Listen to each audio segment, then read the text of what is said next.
श्री स्वामी समर्थ. स्वामी म्हणतात, जेव्हा तुमच्यावर खूप जास्त संकट आहे तेव्हा तुमची श्रद्धा आणि समर्पण आणि विश्वास कधीच सोडू नका. स्वामींनी आपल्या एक बोधकथाच्या माध्यमाने आपल्याला ही सुंदर शिकवण दिली आहे की जर विश्वास आणि समर्पण आहे तर मी तुझ्या पाठीशी आहे, मग तू घाबरतोस का? एका गावात एक गरीब पण श्रद्धाळू भक्त त्यांचा होता गजानन. तो तिथेच राहत होता. त्याला जीवनामध्ये खूप सारे संकटे होते, तरी तो सदैव स्वामी समर्थांची उपासना करायला सोडायचा नाही.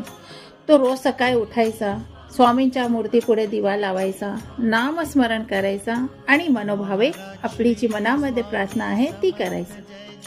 एके दिवशी काय झालं की गजाननची परिस्थिती खूप जास्त बिघडली. त्याचे जे शेतातील पीक होते ते सुद्धा वाया चालले गेले.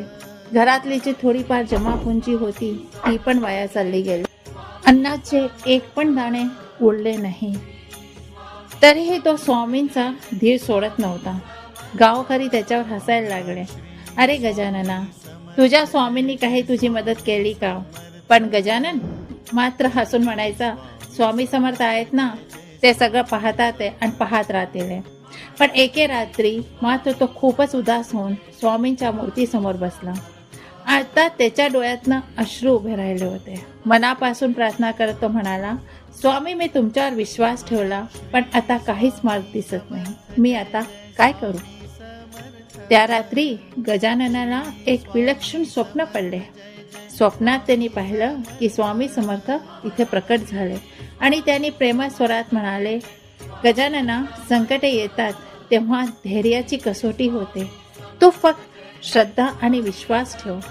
मी तुझ्या सदैव पाठीशी आहे. गजाननाचे मन हलकं झाले.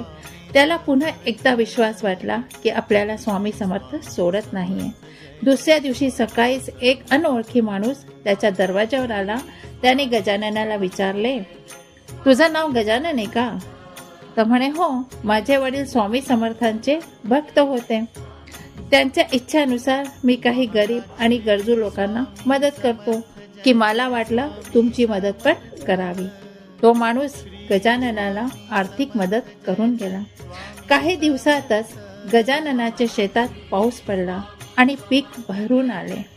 परिस्थिती पूर्ण रूपेने सुधारली. गजाननच्या डोळ्यात कृतज्ञतेचे अश्रू आले.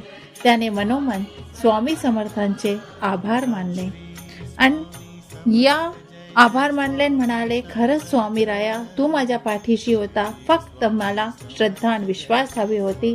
जय श्री